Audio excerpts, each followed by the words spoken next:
देखो, AWS जिनको आता है, AWS जिनको थोड़ा पता है, उनके लिए एक हेल्पफुल जानकारी ये है कि AWS के थ्रू हम क्या करते हैं कि AWS में एक्सेस होती है।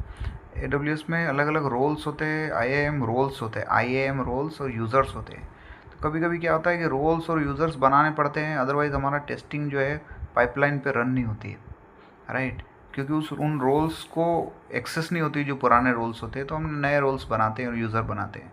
और कभी कभी क्या होता है, यूज़र बनाने की ज़रूरत नहीं, एक ही रोल जो है वही सारे काम कर जाता है।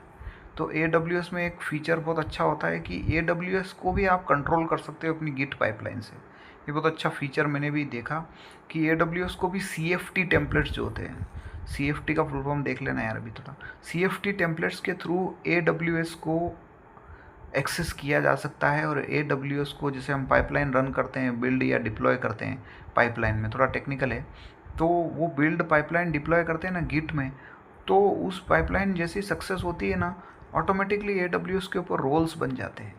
AWS में रोल्स बन जाते हैं, और उन रोल्स को जो हम परमिशन CFT के थ्रू पाइपलाइन से भेजते हैं ना, वो परमिशन उन AWS में एक्सेस हो जाती है। तो कभी कभी क्या हम सोचते हैं कि यार हमारे पास तो एक्सेस नहीं है, हम AWS का UI भी होता है, राइट। AWS में लॉगिन करके UI में जाके हम बहुत सी चीज़ें कर सकते हैं। तो वहाँ वो आपको बताएगा कि नो एक्सेस, आप ट्राई करोगे रोल्स ऐड करने का, परमिशन ऐड अपडेट करने की, आपको परमिशन नहीं देगा। तो आपको लगेगा यार मेरे को तो कंपनी ने परमिशन नहीं दी है, क्योंकि ऐसे डायरेक्टली किसी को भी सबको जाके AWS की UI पे जाके सबको अपडेट करने की परमिशन नहीं दी जाती है, राइट। उन्होंने एक प्रोसेस बनाई है गिट पाइपलाइन के थ्रू, जहाँ आप अपने चेंजेस डालोगे, अपने रोल्स लिख के डालोगे, और वो रोल्स जब पाइपलाइन रन होगी सक्सेसफुल, सारे सोनार के और लेंट के सारे टेस्ट पास करेगी वो पाइपलाइन, तब वो जाके वो रोल जो है AWS पे क्रिएट होगा बिल्ड सक्सेस होने के बाद।